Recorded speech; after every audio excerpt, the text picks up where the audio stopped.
Salam à tous et bienvenue sur Maroc 24. N'oubliez pas de vous abonner et d'activer la cloche pour ne rien manquer de nos prochaines vidéos.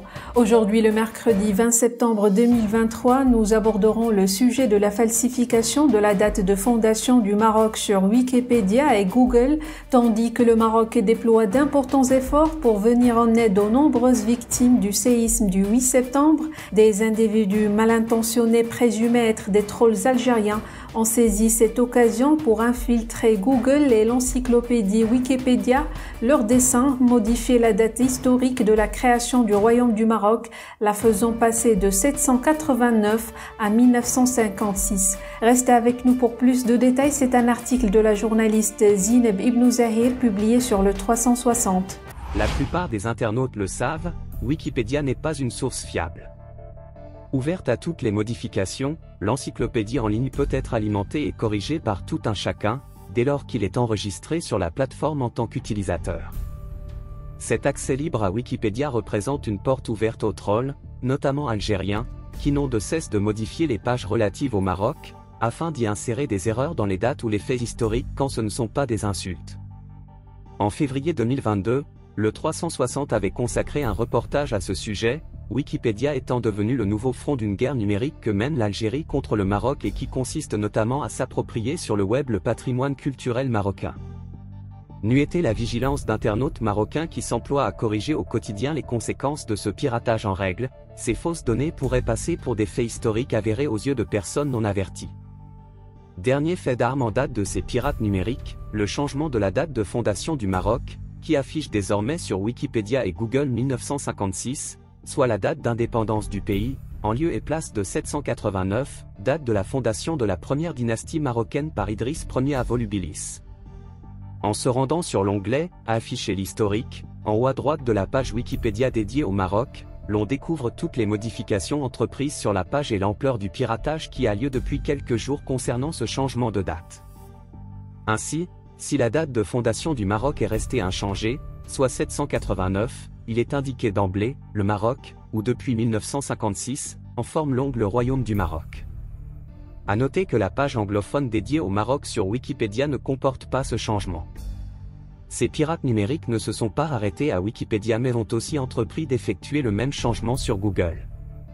Pour s'en rendre compte, il suffit de taper dans le moteur de recherche « Fondation du Maroc » ou « Création du Maroc » pour que le moteur de recherche établisse ce fait historique au 7 avril 1956. Ce piratage de la date de fondation du Maroc sur Google n'est pas une première et avait déjà eu lieu en 2022. Suite aux nombreux signalements d'internautes, le moteur de recherche avait alors procédé à rétablir la bonne date, en mai 2022, en indiquant 789. Ces falsifications à répétition sont les faits d'Algériens complexés que leur pays soit une création française. Le mot même d'Algérie date seulement de 1837.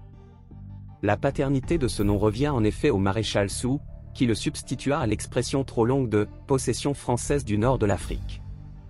Au lieu de considérer qu'un pays jeune et dépourvu d'une histoire qui en fait une nation peut se projeter vers l'avenir et en faire une force, les caciques du régime d'Alger n'ont cessé de vouloir créer de toutes pièces un narratif fantaisiste supposé les élever vers la profondeur historique de leurs voisins occidentaux. Pourtant, personne n'est dupe, à commencer par les Algériens eux-mêmes et les intellectuels indépendants originaires de ce pays, comme l'historien Mohamed Harbi. Au moment même où le général de Gaulle a pris la décision d'organiser un référendum d'autodétermination dans l'Algérie française, il avait prononcé en 1959 ces vérités historiques que la junte a bannies des manuels scolaires et des livres en vente en Algérie.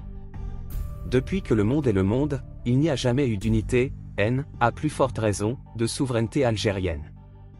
Carthaginois, Romains, Vandales, Byzantins, Arabes syriens, Arabes de Cordoue, Turcs, Français, ont tour à tour pénétré le pays, sans qu'il y ait eu à aucun moment sous aucune forme, un État algérien, affirmait ainsi avec aplomb Charles de Gaulle, alors président de la République française. Même Emmanuel Macron, dont le tropisme algérien est pourtant sans faille, n'a pas dit autre chose que le général de Gaulle lorsqu'il a remis en question en septembre 2020, l'existence d'une nation algérienne avant la colonisation française. La construction de l'Algérie comme nation est un phénomène à regarder. Est-ce qu'il y avait une nation algérienne avant la colonisation française ? Ça, c'est la question, a lâché en effet Macron. Ce sujet fait tellement mal au pays qui n'existait pas avant la colonisation française que les caciques du régime avalent les couleuvres et déversent leur haine contre la nation marocaine. Ils agissent de façon clandestine en cherchant à effacer sur des moteurs de recherche ce qui est pourtant écrit avec une encre glorieuse et indélébile. Il convient dès lors de signaler en masse ce piratage sur Google en cliquant sur le petit drapeau situé à droite de la date indiquée. À la question « Sur quoi portent vos commentaires ?» indiquez « Contenu inexact ». Puis, répondez à la question « Quelle option décrit le mieux le problème ?» par « Contenu incorrect ». Enfin, il suffit de renseigner la case « Partager de ». Pour rester informé, je vous invite à regarder les vidéos Maroc 24 qui s'affichent sur votre écran.